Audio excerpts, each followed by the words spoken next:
Welcome back. So today we are going to start a new subject. This is food quality management. This subject is taught in different semesters in different universities. So UAS Lahore is teaching this course in fifth semester. This is food quality management. So um, Actually, food quality, we will discuss all of the things like food quality management, its history, importance of FQM, compliance of different quality systems in production and supply chain, and aesthetic and microbial quality of the food products, principle of quality management, quality control tools, GMP, which means good manufacturing practices that we do while the production, and has subsystem, quality management systems, ISO, FSMS, FSSC, Codex Alimentarius Commission, all of these things, quality control programs, and laws related to food quality management. We will discuss all of these things in this course, and so today we start with the food security. Actually, we are concerned about the food quality because we want that the customer, because the company want that the customer get best quality products, and best quality products, and the customer also want quality products. The customer also demand good quality products from the company. So to ensure that the food is of good quality, the food should be safe, and the food quality and the food safety, both of these factors, both of these aspects come under food security. So the food is the if the food is of good quality and this food is nutritious, and this food is safe for the consumers, for the customers, and then this leads to food security. And there are a lot of factors, a lot of aspects that come under food security. We'll discuss all of these things in today's lecture, because we are going to start today's lecture with food security. So food security, when we talk about the food security, the first thing that comes in our mind, we can, in short words, we can say that all the people at all times get a safe, nutritious food to meet their dietary requirements. So we can say that we will discuss the complete, comprehensive definition of food security after a few minutes later. So when we talk about the food security, when the concept of food security started, we can say that the history of food security dates back to the Universal Declaration of Human Rights. When in 1948, when there was a Declaration of Human Rights, then in which they declared the right to food. uh, in this event, you can say that in 1948, when they declared all the rights for the human, then they also declared food as a right. They also declared that food is the right of every people. So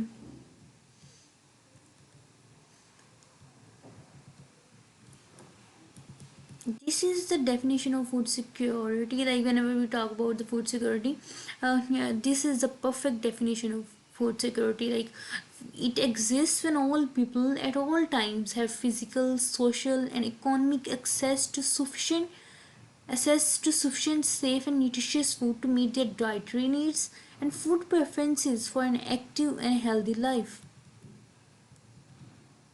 So these four things come in under security, like availability of the food, access, utilization, and stability. Availability means availability means there is physical existence of food. The food is physically present. So access means the people have approach to the food.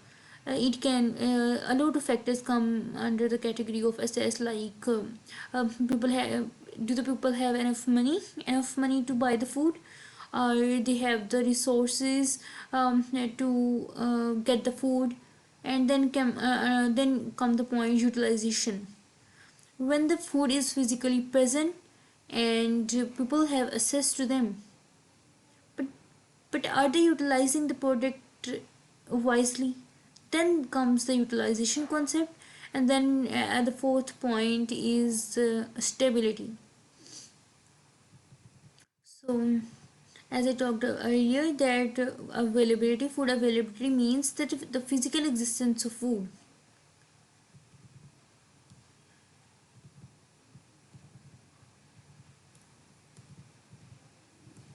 So, food access means is ensured when all households and all individuals within the household have sufficient resources to obtain appropriate foods for a nutritious diet. So, it depends upon the level of household resources, function of the physical environment, social environment, and policies, drastic changes in the conditions, such as during periods of drought or social conflict. Sometimes it becomes difficult to approach the food. So utilization, I talked about earlier that adequate food, clean water, sanitation to reach a state of nutritious well-being where all physical needs are met. So this brings about the importance of non-food inputs in the food security. So two aspects come in this category, like food in food utilization. Two aspects come. The first is a socio-economic aspect and the other is biological aspect. Socio-economic aspect means that how the food is allocated within the household. Is the distribution of the food equal,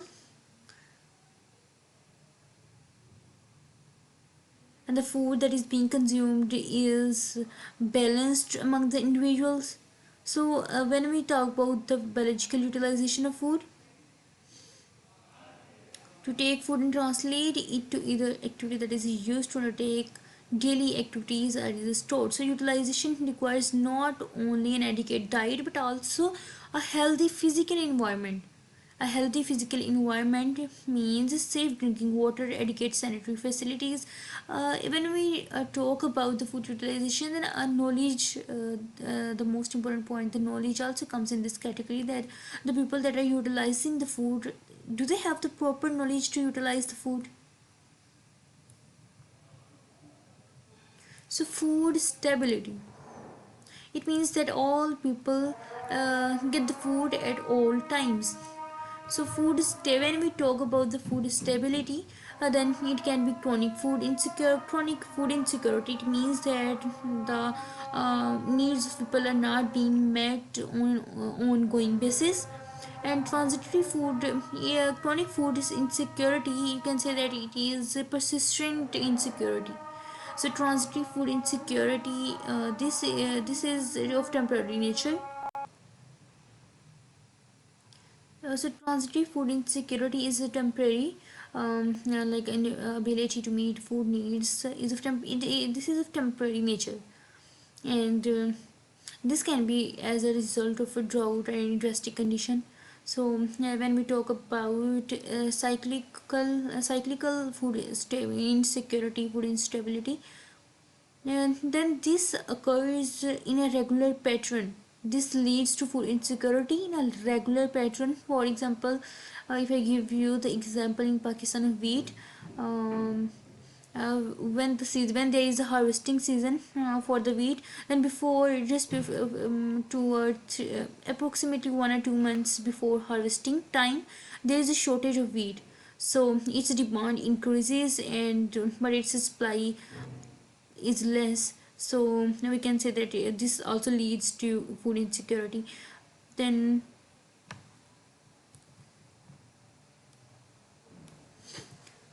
you can say that here this is the summary of the food security, like all of these things that we discussed earlier are discussed here, that availability and access and utilization and stability of food.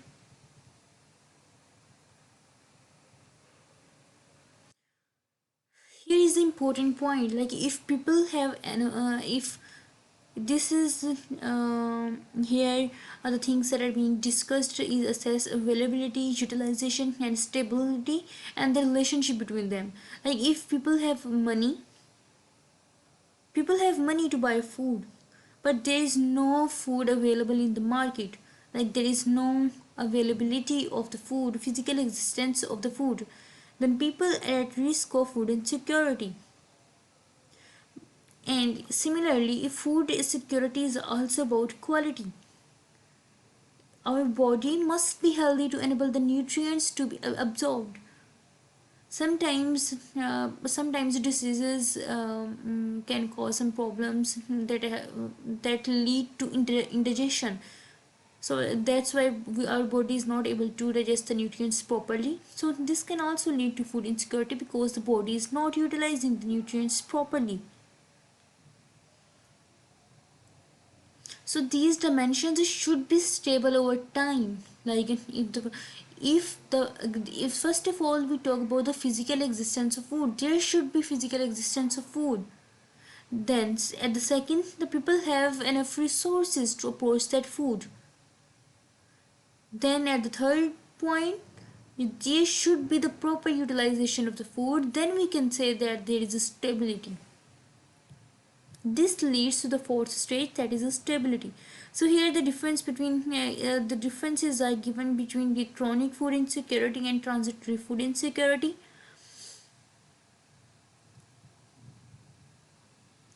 So chronic food insecurity is the result of extended periods of poverty, lack of assets, and inadequate access to productive or financial resources.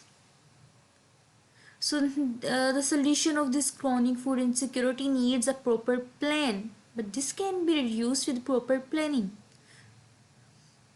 And transitory food insecurity is relatively unpredictable and can emerge suddenly as a result of drastic conditions like droughts and type of floods. Then it can lead to transitory food insecurity. So it is difficult a little bit as compared to chronic food insecurity to handle, because this is unpredictable and emerges suddenly.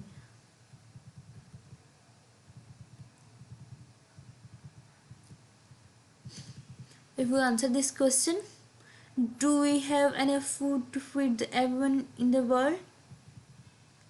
Yes, we have more than enough food to feed everybody, but we need proper planning. There should be proper planning. There should be the proper management in the supply chain, so we can reduce the food losses and we can meet the demands of the people, of the customers, of the population. If we discuss about the hungry, uh, how many people are hungry? About 690 million people don't have enough food to lead a healthy active life. 690 people don't have enough food to lead a healthy active life.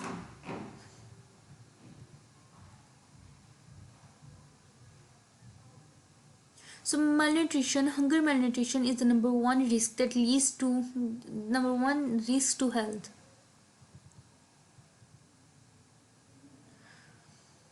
So if we discuss, there are two situations in the cities and in the countryside. When we talk about the cities, then 20% hungry people in the cities and 80% people are hungry in the countryside. 50% people are smallhold farmers, 20% landless people, and 10% no 10% people fishermen, indigenous people. Every 3 seconds, a child dies because of hunger. This situation,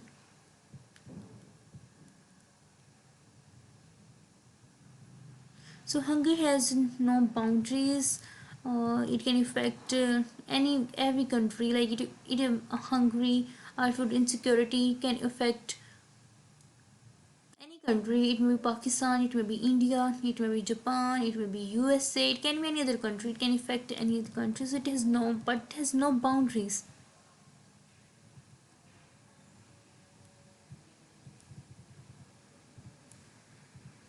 If we talk about nutritional status in Pakistan,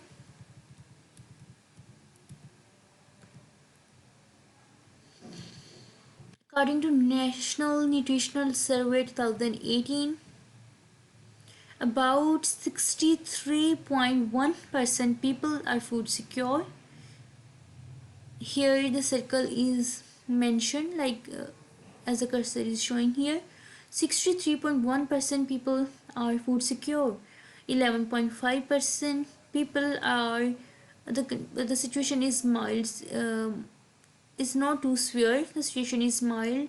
I'm talking about food insecurity. So 18.3% are food insecure severe. These are the severe cases, severe food insecurity. Here 7.6% is demonstrating moderately food insecurity, and this is mild food insecurity, and 63.1% are food secure.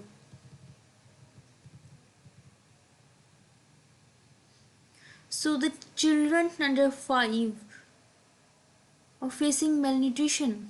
40.2% people are stunted, 17.7% are obesity, 28.9% are underweight, and 9.5% are overweight. So this is the result of malnutrition. Malnutrition can also lead to food insecurity. Almost half of the people are women and children under 5 years of age. Children under 5 years of age and women, about half are malnourished. About 50% they are malnourished. This is the situation in Pakistan, food security in Pakistan. Like nearly half of the children in Pakistan are chronically malnourished. So this is the data that you can see here. That about 13.2% are suffering from severe deficiency of nutrients, and 40.9, about half of the people are suffering deficiency. 14.9% are sufficient, have sufficient nutrition, and 22.4% the situation is desirable.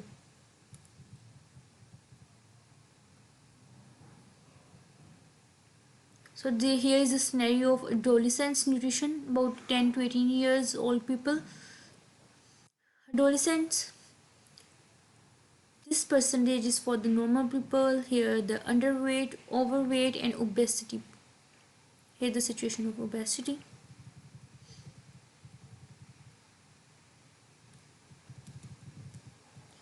You can observe the situation of poverty from this picture. Like just give a look here.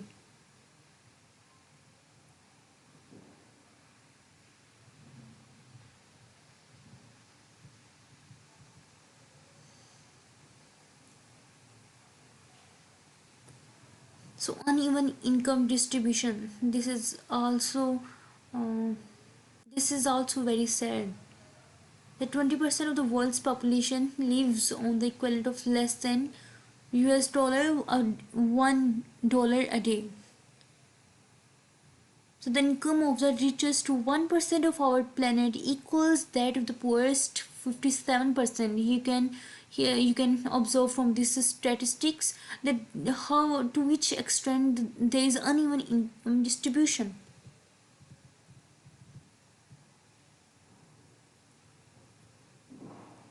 Over half of the people of Pakistan live under poverty line.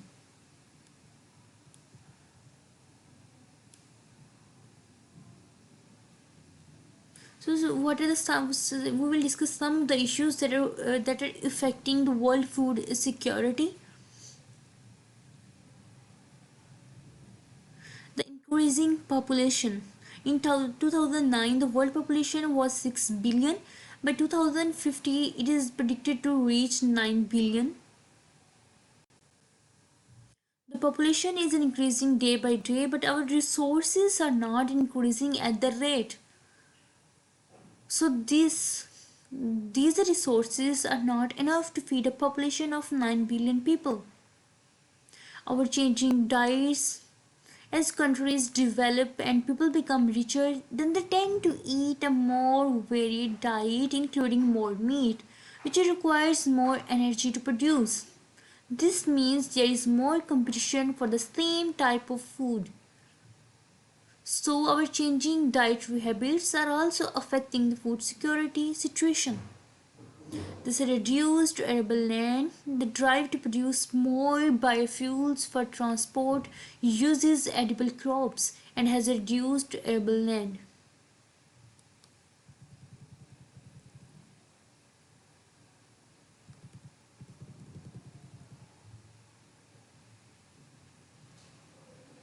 So we talk about the production process. For the production, the water we require the water. So water and the environment, there should be enough water and there should be the desirable environment for the production process. These disasters and conflicts, these are totally unpredictable, so they can lead to food insecurity.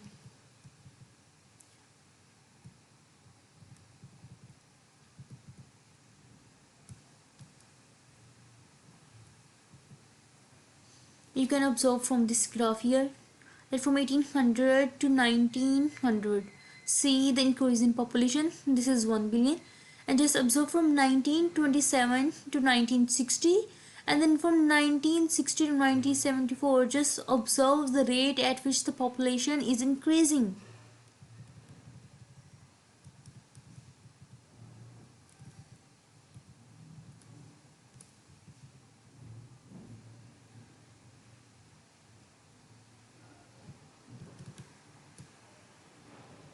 Food spoilage. This is also another important factor that can lead to that is leading to food insecurity. So to make the food secure, we should work on the food spoilage. We should work to prevent the food from spoilage.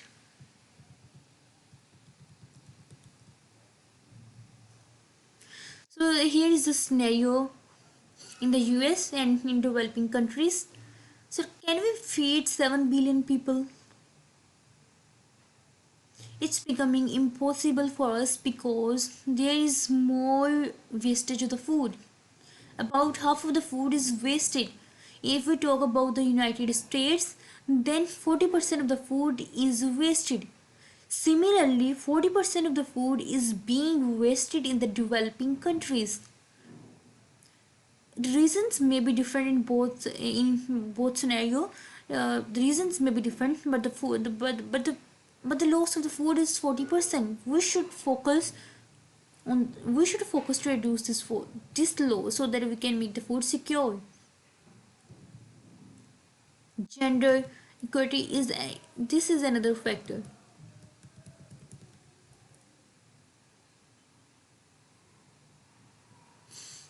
So 795 million people in the world don't have enough food to support a healthy active life.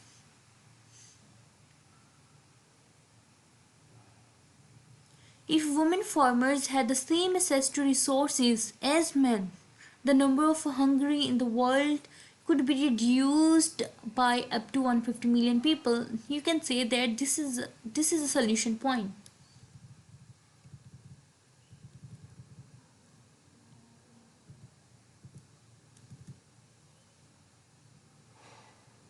Transport costs are also leading to food insecurity because high prices of oil in recent years has increased the price of food storage and distribution, so that leads to increase the prices of food. So the food becomes if, it becomes difficult for the poor people to access the food.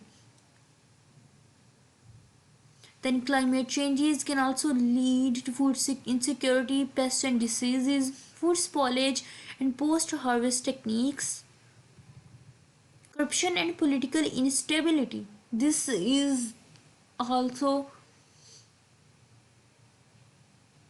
another factor. Because aid often doesn't reach the most vulnerable populations. Why? Due to high level of corruption and political instability in many third world countries, rapid population growth, as I talked earlier, that increasing population is also leading to food insecurity, So prediction of cash crops, people are just focusing on the prediction of cash crops.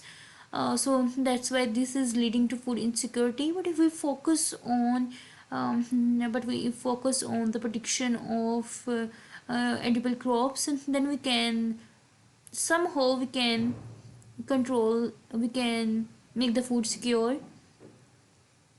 We can do this by giving just incentives to the farmers, so that the farmer will do, making food insecure is none of the business for the farmers. They just do, they just think that whenever they grow the crops, then what will they get from it, what financially, what, how much benefit they will get, they will get after growing the crops. So if they are getting benefit after growing cash crops, they will grow cash crops. If they're getting benefit after growing edible crops, then they will do that. So there should be some focus on the incentives that should be given to the farmers, so that they move towards the production of edible crops.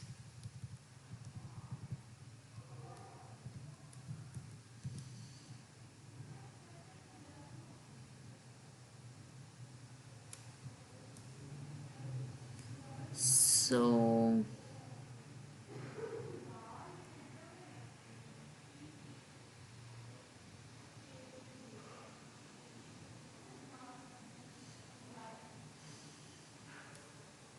I end my lecture here. So we will start our lecture. In the next lecture, we will talk about the food quality, and then we will discuss about the food quality management systems, quality management compliances, different quality management systems, importance of a food quality management. So till then, Allah Hafiz.